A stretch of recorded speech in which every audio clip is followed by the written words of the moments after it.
యంత్రాంగం స్పందించాలి. ఏం జరిగిందో చెప్పాలి. తుపాకీ తెచ్చిందేవడో చెప్పాలి. తెచ్చిన తుపాకీ రాముడేవాడు, రోహిన్ రెడ్డా, సుమంత తెలవాలి. ఇచ్చినోడేవాడు అది కూడా తెలవాలి. అట్లాగే ఉత్తమ్ కుమార్ రెడ్డి స్టేట్మెంట్ రికార్డ్ చేయాలి. ఇవన్నీ విషయాలు పారదర్శకంగా ప్రజలకు చెప్పాలి.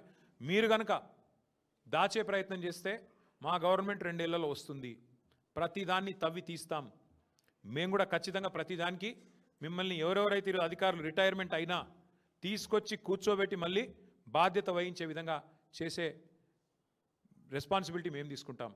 ఈ విషయం మర్చిపోవద్దు. దయచేసి అరాచకత్వానికి అండగా నిలవద్దు. అధికారులకు కూడా చెప్తూ తప్పకుండా అన్ని విషయాలు ప్రజాక్షేత్రంలో మీడియా కూడా ఎప్పటికప్పుడు బయట పెట్టాలని, ఈ అరాచక పర్వానికి అడ్డుకట్ట వేయాలని చెప్పి కూడా మిమ్మల్ని మీడియాను కూడా సహకరించాలని కోరుతూ ధన్యవాదాలు.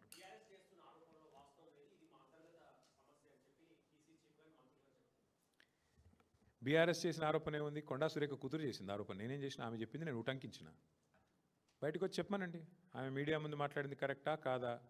కొండా సురేఖమ్మ కూతురు చెప్పిన మాట ఏం చెప్పింది? ఆమె తుపాకీ పంపింది రేవంత్ రెడ్డి అని చెప్పింది. అది తప్ప. రోహిన్ రెడ్డి తుపాకీ తలకు పెట్టిండని చెప్పింది. తప్ప. పోలీసు వాళ్ళు ఏం చెప్తున్నారు? కాదు కాదు, రోహిన్ రెడ్డి పెట్టలేదు తుపాకీ, సుమంత్ అనేటోడు పెట్టిండు అంటున్నారు. తుపాకీ పంపింది కొండమురళి అంటున్నారు. రెండిట్లో ఏదో ఒకటి నిజం కావాలి కదా. రెండిట్లో ఏదో ఒకటి నిజం అయితే మరి మధ్యలో పీసీసీ ప్రెసిడెంటు వాళ్ళ ఇంటి పంచాయతీ ఇదేమన్నా నాకు అర్థం కాదు. కాంగ్రెస్ కొంపల పంచాయతీ.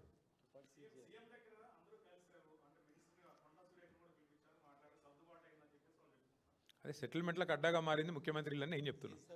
ఏం సర్దుబాటు ఇంతకీ? అంటే మా వాటా మీ వాటా కుదిరింది. చాలా విచిత్రం ఏంటంటే మీ మీడియాలో ఒక వార్త వచ్చింది, నేను చూస్తాను, నవ్వుకున్నది. ఇదంతా టాస్క్ ఫోర్స్ పోలీసుల అత్యుత్సాహం వల్లే అంట. అంటే వాడు దోచుకున్నది బాగానే ఉంది, ఇప్పుడు తుపాకీ పంపింది బాగానే ఉంది, పారిశ్రామికవేత్తకు తుపాకీ పెట్టింది బాగుంది, కానీ పోలీసు వాడు దొంగ ఇంటికి పోతే మాత్రం తప్పైందంట. పోలీసు వాళ్ళు వాళ్ళ డ్యూటీ చేయబోయి దొంగ ఇంటికి పోయి దొంగను పట్టుకునే ప్రయత్నం చేస్తే మాత్రం పోలీసు వాళ్ళ అత్యుత్సాహం వల్ల జరిగిందంటే ఇదంతా. అంటే ఎంత చండాలం, ఎంత అరాచకంగా ఉందో ఈ రాష్ట్రం, ఈ పరిపాలన. ప్రజలు మొహం మీద ఉంచిన చివరికి తుడుచుకొని పోయేంత. నేను అడుగుతున్నా, రేవంత్ రెడ్డి కంటే బలహీనమైన ముఖ్యమంత్రిని ప్రపంచంలో మీరు ఎక్కడైనా చూసినరా? ఒక మంత్రి కుమార్తె నిన్ను సీదా అంటుంది ముఖం పట్టుకొని, నువ్వే తుపాకి ఇచ్చినావు అని. నువ్వు ఆ మంత్రిని తీసే దమ్ము కూడా లేదు నీకు. నువ్వేం ముఖ్యమంత్రివా? నాకు అర్థం కాదు. నువ్వు ముఖ్యమంత్రివా? గింత అసమర్థ, గింత పనికిమాలిన నీ సొంత క్యాబినెట్లో పనిచేసే మంత్రికి నువ్వంటే గౌరవం లేదు. ఏ ఒక్క మంత్రికి లేదు, పని ఆమెకే కాదు, ఏ ఒక్కడికి లేదు. జూపల్లి కృష్ణారావు నీకు వ్యతిరేకంగా ఉత్తరమే రాసిండు, ఆయనని తీయలేవు. కోమటిరెడ్డి వెంకటరెడ్డి తెల్లారలేస్తే నేను పక్క తీసుకుపోయి తిడుతూనే ఉన్నాడు, ఆయనను ముట్టలేవు. నువ్వేం ముఖ్యమంత్రివా? నాకు అర్థం కాదు.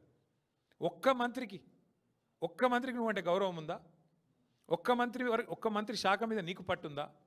పంపకాల్లో వాటాలు పంచాయతీలు తప్ప ఏముంది చెప్పండి ఈ రాష్ట్రంలో? Thank you. చూద్దాం, నవంబర్ 14 రోజు మాట్లాడదాం. నవంబర్ 14 రోజు అన్నీ మాట్లాడదాం. ఎవరు చెప్తే ఏం జరుగుతుంది, తర్వాత ఎవరి జాతకాలు ఎట్లుండబోతున్నాయి, ఎవరు ఎక్కడ ఉండబోతున్నారు, 14 నవంబర్ రోజు మాట్లాడదాం. ఇవాళ ముఖ్యమంత్రి, ఆయన ముఠా, ఆయన దండుపాలెం బ్యాచు, వాళ్ళ యొక్క అరాచకాల గురించే ప్రెస్ మీట్ పెట్టిన. రాజకీయాలు, మిగతా విషయాలు, ఎన్నికలు మంచిగా సావధానంగా మళ్ళీ మాట్లాడుకోవడానికి బోలెడు సందర్భం ఉన్నదే చెప్పిండు. ఖార్గే గారు పెద్ద మనిషి, ధన్యవాదాలు. వారు గుర్తించినందుకు హృదయపూర్వకంగా వారికి మా అభినందనలు. ఇలాంటి దావుద్ ఇబ్రాహీం తమ్ముడికి నువ్వు సీట్ ఇస్తేవి, ఇచ్చి కూర్చోబెట్టి తర్వాత నువ్వు మరి మళ్ళీ అధికారంలోకి రావాలంటే ఏడికెళ్ళి వస్తుంది? నెక్స్ట్ గిట్లే ఉంటుంది. ఇలా ఇందిరమ రాజ్యం లేదు, ఇక్కడ మాఫియా రాజ్యం నడుస్తుంది. ఈ మాఫియా రాజ్యంలో మళ్ళీ మాఫియా రాజ్యంతో తిరిగి అధికారంలోకి వస్తామని అనుకుంటే ప్రజాస్వామ్యంలో అది అయ్యే పని కాదు. ఖార్గే గారు పెద్ద మనిషి, దాదాపు 87-88 ఏళ్ళు ఉంటాయి ఆయనకి, చాలా అనుభవం ఉన్న పెద్ద మనిషి. వారికి హృదయపూర్వకంగా మా అభినందనలు, వాస్తవాన్ని గుర్తించినందుకు, గుర్తెరిగినందుకు, అంగీకరించినందుకు. ఎక్కడ నేనేమంటున్నా భాయ్ సాబ్, ముఖ్యమంత్రి ఇంటెన్కనే తుపాకులు పట్టుకొని తిరుగుతురు. గట్కేశారు, పిట్కేశారు, ఏం పాడైందల్లా. ముఖ్యమంత్రి ఇంటెన్క సెటిల్మెంట్లు అవుతున్నాయి, తుపాకులు నెత్తులకు పెడుతుర్రు. ఇక దాని గురించి దిక్కులేదా అంటే నువ్వు గట్కేసర్లు అయింది, పిట్కేసర్లు అయింది. ఏం చేద్దాం? రాష్ట్రం మొత్తంలో డే లైట్ రాబరీలు అవుతున్నాయి. చందానగర్లో మొన్న జ్యువెలరీ షాప్ మీద పడి డే లైట్, అక్కడ డే లైట్ రాబరీలు అవుతున్నాయి. ముఖ్యమంత్రి ఇంటెన్క కూడా డే లైట్ సెటిల్మెంట్లు అవుతున్నాయి. గంతే తేడా, ఏం లేదు. ఆడ చిన్న దొంగలు, ఇక్కడ పెద్ద దొంగలు, అంతే కదా, ఏమున్నది? Thank you.